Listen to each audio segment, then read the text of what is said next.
que você faria se imagens suas, no momento íntimo e vulnerável, fossem expostas para milhões de desconhecidos? Ou conhecidos também, não importa. Era noite de sexta-feira quando a vítima, uma adolescente de 15 anos, foi para a casa de uma amiga, também em Nova Iguaçu. Lá, um grupo de 9 rapazes, conhecidos das duas meninas, teriam chegado com bebidas e propondo desafios. A resenha, regada a bebidas alcoólicas, varou a madrugada de sábado. O dia já havia amanhecido quando, desacordada, a adolescente foi estuprada. Colocaram coisa na minha bebida e eu apaguei. Eu não lembro de nada, eu não vi nada.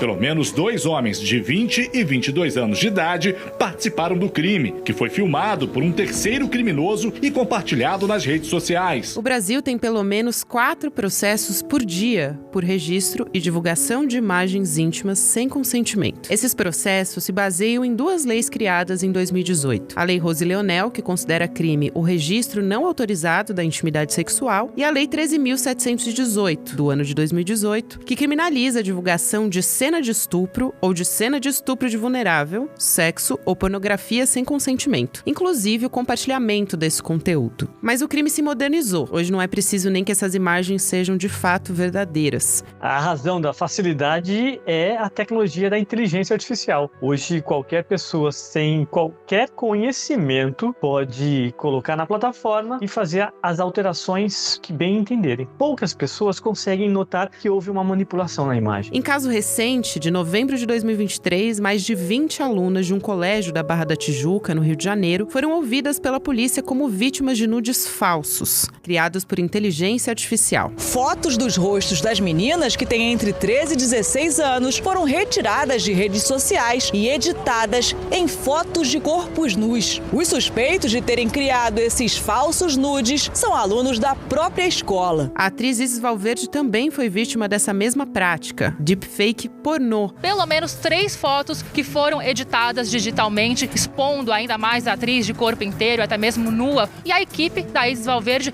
teve o conhecimento de que essas fotos estavam circulando nas redes sociais, estavam sendo muito compartilhadas e logo acionaram advogados para que tomassem as devidas providências. O que incentivou a proposta de uma nova lei para criminalizar a criação e reprodução de nudez feita por meio da inteligência artificial. Não é coincidência, as mulheres são alvo preferencial.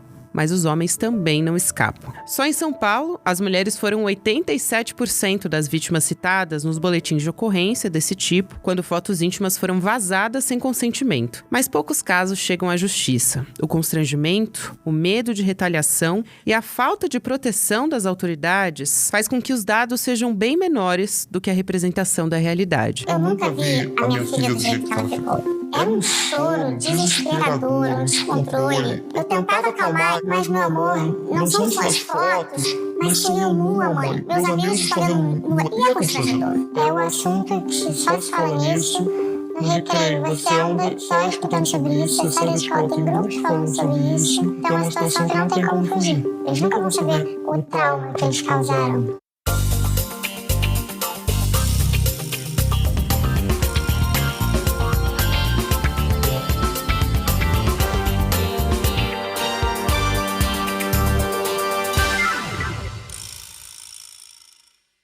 Quinta-feira, 9 de novembro de 2023.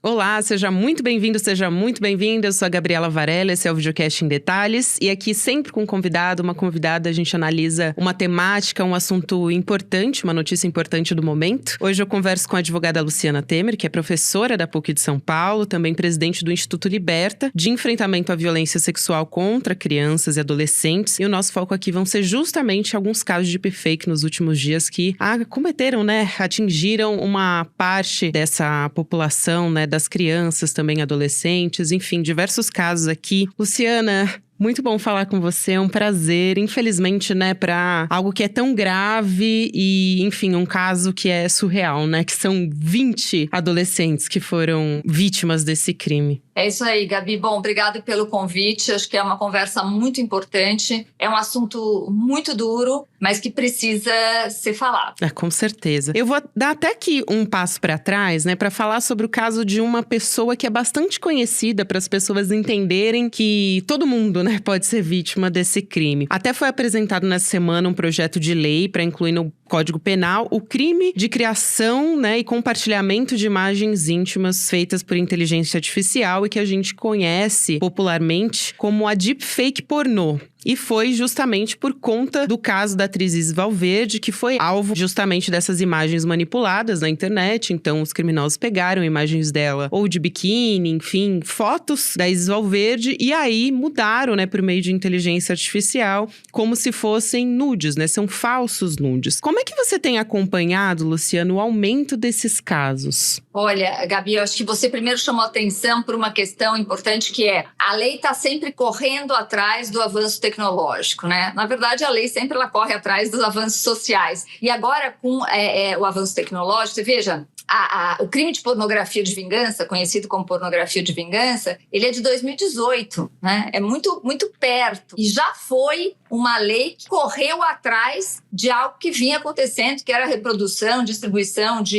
imagens íntimas, o que é possível hoje com a tecnologia do celular, né? As pessoas gravam as coisas e gravam de forma escondida muitas vezes. Muito bem. E agora você está falando de uma outra situação, que é o seguinte: o uso de aplicativos que estão aí à disposição das pessoas e que fazem esse tipo de coisa. Uma inteligência artificial que desnuda a pessoa, não é? Então, agora, veja, a gente está correndo atrás de novo de regulamentar uma situação que é uma situação nova. E esse aumento da violência online é algo que a gente tem assistido de forma assustadora nos últimos tempos, não é? Pois é, eu até falei 20 alunas, né, no início da nossa conversa, mas, na verdade, foram mais de 20 alunas que a gente sabe até agora, não tem tantos detalhes, até porque são adolescentes e elas precisam ser preservadas, né? Mas elas foram vítimas de montagens de fotos íntimas, justamente dessa inteligência artificial que a gente está conversando. Então, eu queria trazer esse aspecto da educação sexual com você, Luciana, porque a maioria dessas adolescentes, né, nesse caso específico que aconteceu agora, é de um colégio que fica na Barra da Tijuca, na zona oeste do Rio, mas tem outros casos acontecendo. Inclusive, eu fui dar uma busca na internet justamente para ir atrás desses casos, e aí eu acabei me deparando com outros que não tiveram tanta visibilidade, que foram tratados como casos isolados ou locais. Mas fato é que eles estão acontecendo. E primeiro, eu te pergunto qual que é a responsabilidade da instituição, da escola, nesse caso. E também, enfim, envolve o Estatuto da Criança e do Adolescente, né? Tem esse aspecto também. E para além disso, só pra gente não ficar no superficial de o que tem que acontecer com esses alunos, né? Eles têm que ser punidos. Qual a importância da educação sexual para evitar essa violência, para trazer consciência, responsabilidade para esses jovens? Gabi, acho que essa sua fala é muito importante. Você sabe, vou dar um número aqui, que é um número que a gente tem, o último divulgado pela SaferNet, que só no primeiro trimestre de 2023 foram denunciados 23.773 casos de violência sexual online contra crianças e adolescentes. Então, você está falando de casos esporádicos, né? Mas a gente tem um número do que é denunciado, do que é sabido, de mais de 23 mil casos. Então, olha só, eu comecei a fala aqui com você dizendo quanto a gente a lei fica correndo atrás, né, de resolver questões que vão aparecendo aí. Acho que o que a gente faz é enxugar gelo. Mesmo quando você fala de punição, você está falando da punição de meninos que o dano já foi feito, né? As consequências, a gente vai falar disso depois, as consequências para essas vítimas são consequências duríssimas para o resto da vida. Então, o dano já aconteceu.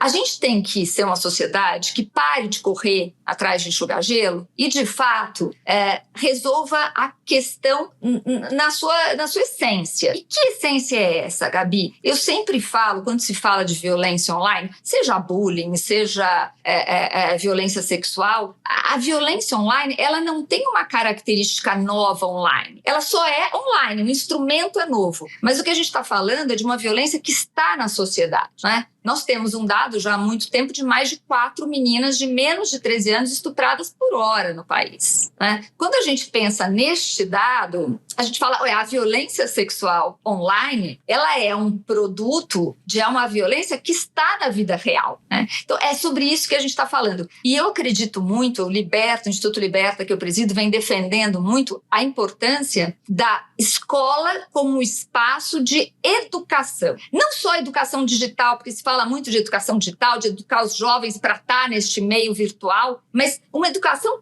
para a vida e para o convívio em sociedade, de respeito ao outro, respeito ao consentimento, ao limite, ao corpo, né? Porque quando a gente resolver de fato esta questão na essência, com certeza, Gabi, a gente vai ter muito menos números, tanto de estupros reais, como de estupros virtuais, como de ações como que aconteceram aqui nessa escola com essas meninas. Nossa, que importante isso que você está falando. Inclusive, essa semana, mais uma infeliz coincidência, né? Tem uma adolescente que foi estuprada, né, por 2 homens. Ela relatou que o abuso foi gravado, depois começou a ser compartilhado. E assim que ela descobriu, né? Porque foi para as redes sociais e os agressores dela que compartilharam. Então, isso é surreal, vou te contar uma história, Gabi, que é uma história que aconteceu, na verdade, é uma história real também, de 3 meninas que foram estupradas pelos colegas de escola aqui numa escola, não me lembro se estadual ou municipal de São Paulo, e eu dei uma entrevista para um jornalista de televisão que estava fazendo a matéria, e ele me procurou, foi esse ano isso,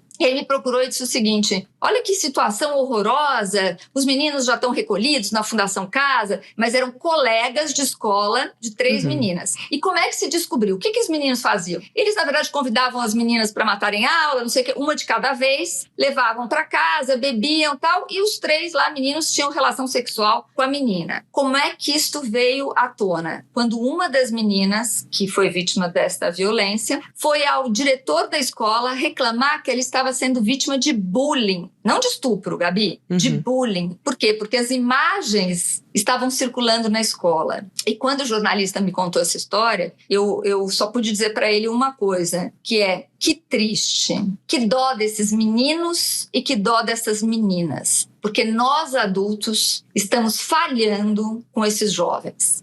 Nós estamos escondidos numa hipocrisia, como se esta sexualidade não tivesse presente e extremamente presente na nossa sociedade. E a gente tem que falar de pornografia e coisas que a gente não fala, não é? Os meninos e meninas estão aprendendo a se relacionar a partir desta relação de pornografia e eles reproduzem aquilo que eles estão aprendendo. E nós, adultos, estamos nos omitindo de assumir o nosso papel, que é o papel de educador. E educador não é só de conteúdo.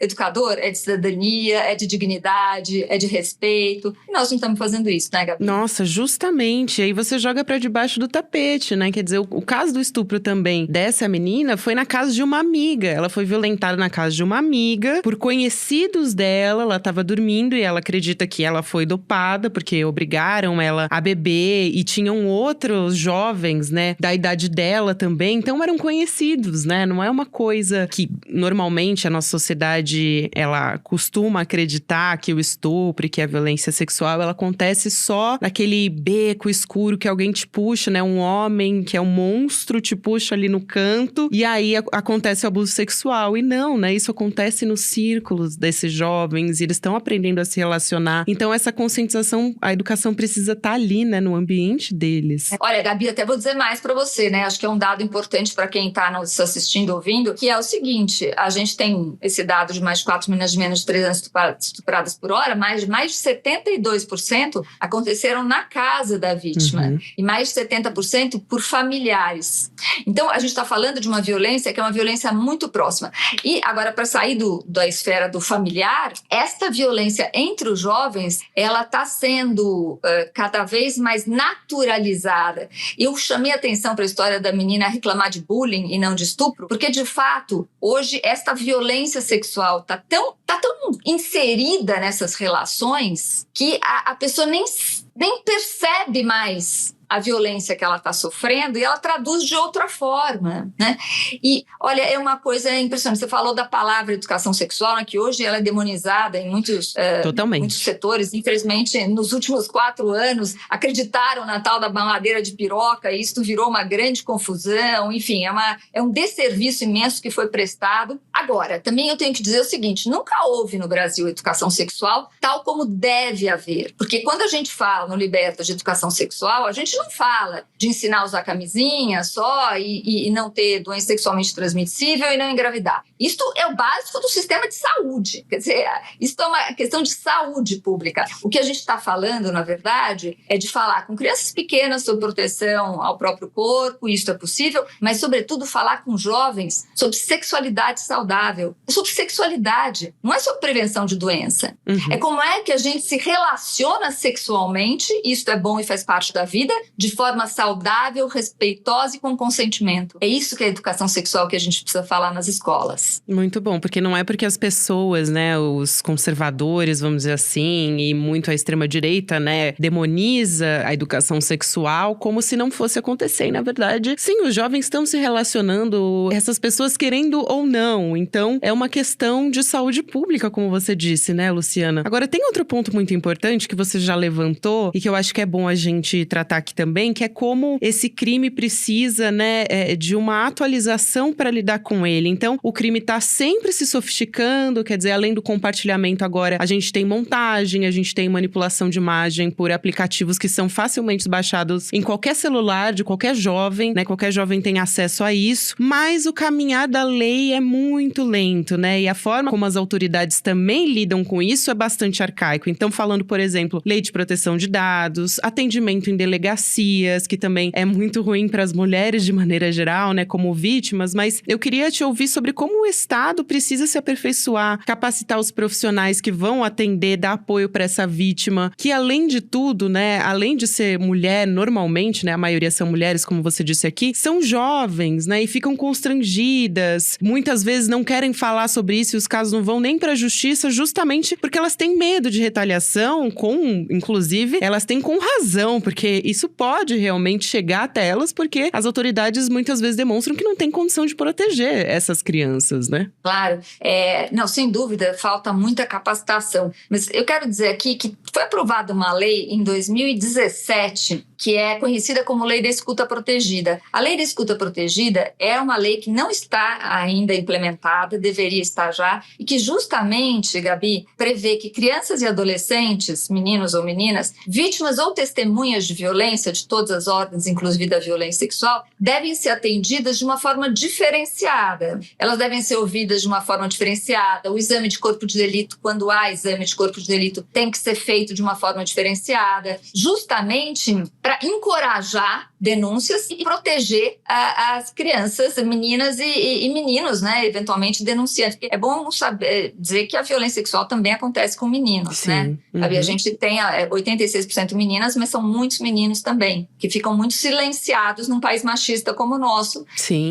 que acaba, enfim, botando lá uma chancela no menino e questionando a masculinidade dele. Mas a verdade a gente precisa preparar todo o sistema de justiça, e aqui não é só delegacia não, Gabi, são os juízes, são os promotores, promotoras, a atualização tem que ser permanente. Você veja, recentemente nós tivemos decisões reconhecendo a possibilidade do estupro virtual. Não havia essa compreensão ainda da justiça, até que tantos e tantos casos da chamada sextortion, né, da extorsão sexual pelo meio virtual, que a justiça acabou compreendendo que é possível haver o estupro virtual, tanto de pessoas adultas quanto de crianças e adolescentes. Então, é preciso, sim, preparar muito. Agora, para preparar, Gabi, tem que falar sobre isso tudo, né? E nós somos uma sociedade muito hipócrita ainda. A gente fala muito pouco sobre essas questões. E, sobretudo, a gente silencia muito sobre violência sexual.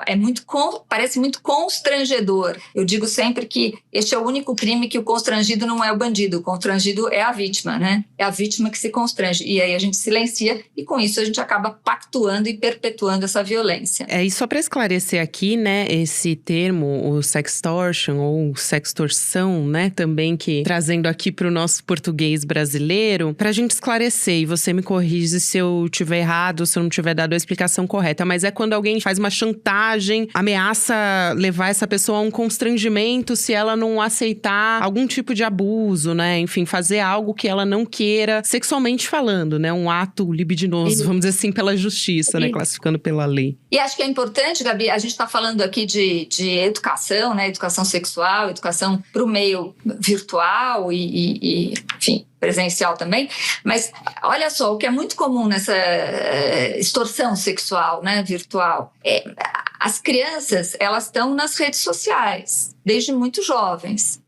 E elas fazem bobagem, assim como nós adultos fazemos bobagem, criança também faz bobagem. Então, o que é muito importante que os pais conversem com os filhos e filhas dizendo o seguinte, eu falo para você não falar com estranho, eu falo para você não fazer isso, não fazer aquilo, mas se você fizer qualquer bobagem, corre, conta para mim e pede socorro para mim. Porque a gente tem casos, por exemplo, eu soube de um caso agora de uma promotora em Curitiba, que uma menina, aos 11 anos de idade, ela cedeu numa conversa com um pseudo-menino, com quem ela estava conversando na internet, que não era um menino, era um sujeito adulto, né, disfarçado de menino, pela inteligência artificial que permite isso, e ela mostrou a alça do sutiã para ele. E a partir daí, ele começou a chantageá-la. A alça do sutiã você mostrou? Sua mãe vai ver que você mostrou. Se você não tirar o sutiã agora, eu vou mostrar para sua mãe. E a menina tinha 11 para 12 anos de idade e ela começou a entrar num sistema até que ela tentou se matar. Ela entrou num processo de depressão, tentou se matar, porque ela estava há 4 anos sendo extorquida sexualmente, né? Então, eu conto essa história porque essa não é uma única história, nós temos algumas histórias sobre isso.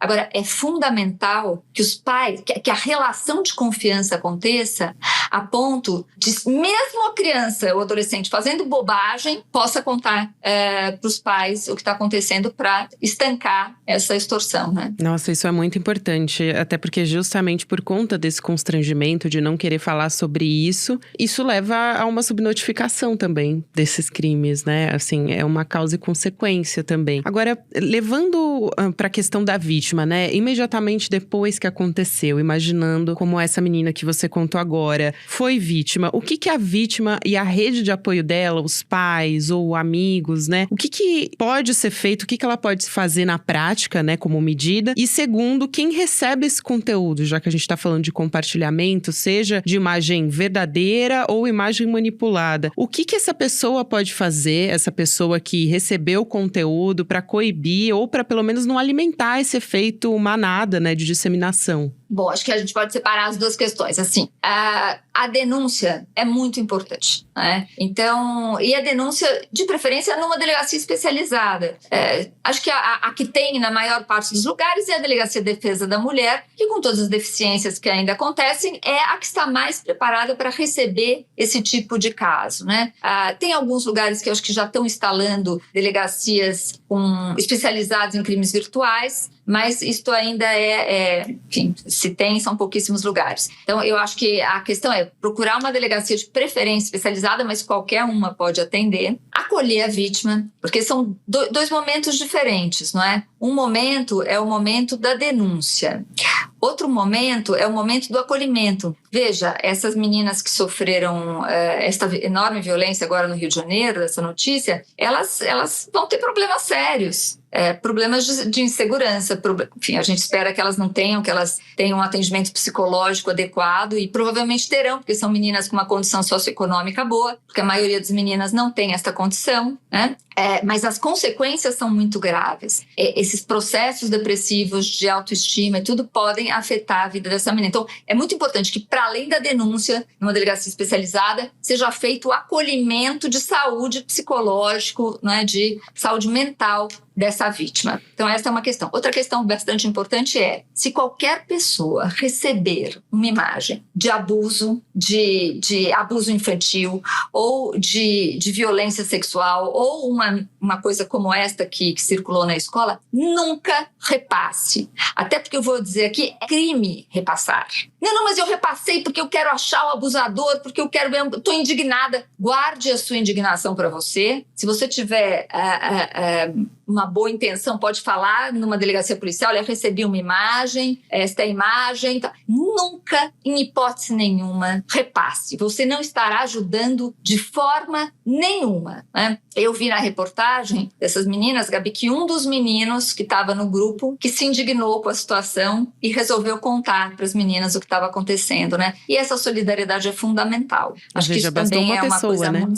Uma pessoa que foi solidária. E eu acho que a gente tem que estabelecer essa rede de solidariedade e se meter nas questões, se meter nas conversas e começar a se opor a coisas como essa. Não são brincadeiras. Isso não é brincadeira. Exatamente. Nossa, importantíssimo isso que você falou. E aí, para fechar, eu queria justamente falar um pouco mais sobre as consequências, né, para essas vítimas, do ponto de vista da saúde mental, como isso impacta na vida delas, né, em todo o entorno. Deve ser muito difícil depois que você passa por uma situação dessa, por exemplo, foi num colégio na Barra da Tijuca. Como é que essas meninas voltam para a escola depois que isso aconteceu? É muito difícil. Eu acho que a gente tem visto, a gente não trabalha com vítimas diretamente, né, mas a gente acaba estudando muitos casos e a verdade é que as narrativas acabam chegando pra gente, Gabi. Uma coisa muito importante é o silêncio só atrapalha. Então, qualquer pessoa que estiver sendo vítima ou tenha sido vítima de qualquer violência tem que compartilhar essa tristeza, essa experiência com uma pessoa de confiança, né? Mesmo que você não queira denunciar,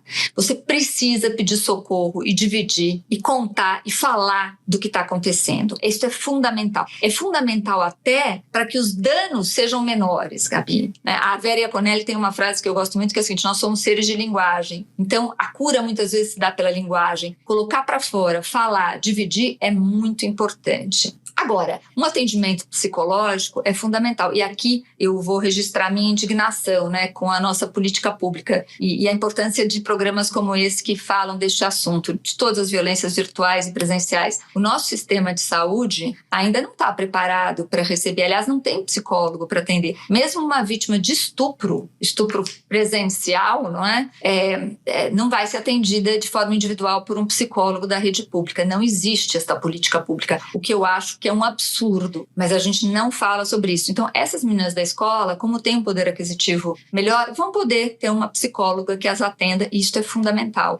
Se essa menina for pobre, se este menino for pobre, ele não terá. E isto gera seguramente consequências piores, porque você tem que lidar de alguma forma com esse trauma. Agora, também é preciso dizer que violência nenhuma define ninguém, né? Se a gente tiver condições de cuidar disso, tratar, ser acolhido, provavelmente a marca vai ficar para sempre, mas isso não vai te definir nem definir a tua vida. É isso, nossa, acho que é a maneira talvez mais adequada pra gente terminar esse episódio. Luciana, com essa sua fala tão importante. Foi um prazer conversar com você, te conhecer, quero te agradecer muito. Seja sempre bem-vinda aqui ao ICL, ao Em Detalhes. A gente tem que falar cada vez mais sobre isso. É o mínimo, é o primeiro passo pra gente começar a ter alguma atualização, algum preparo, né, dessas autoridades, de toda essa rede de apoio que essas crianças, esses adolescentes, essas vítimas precisam ter. Então, muito obrigada, Luciana. Obrigada a você, Gabi, pela oportunidade e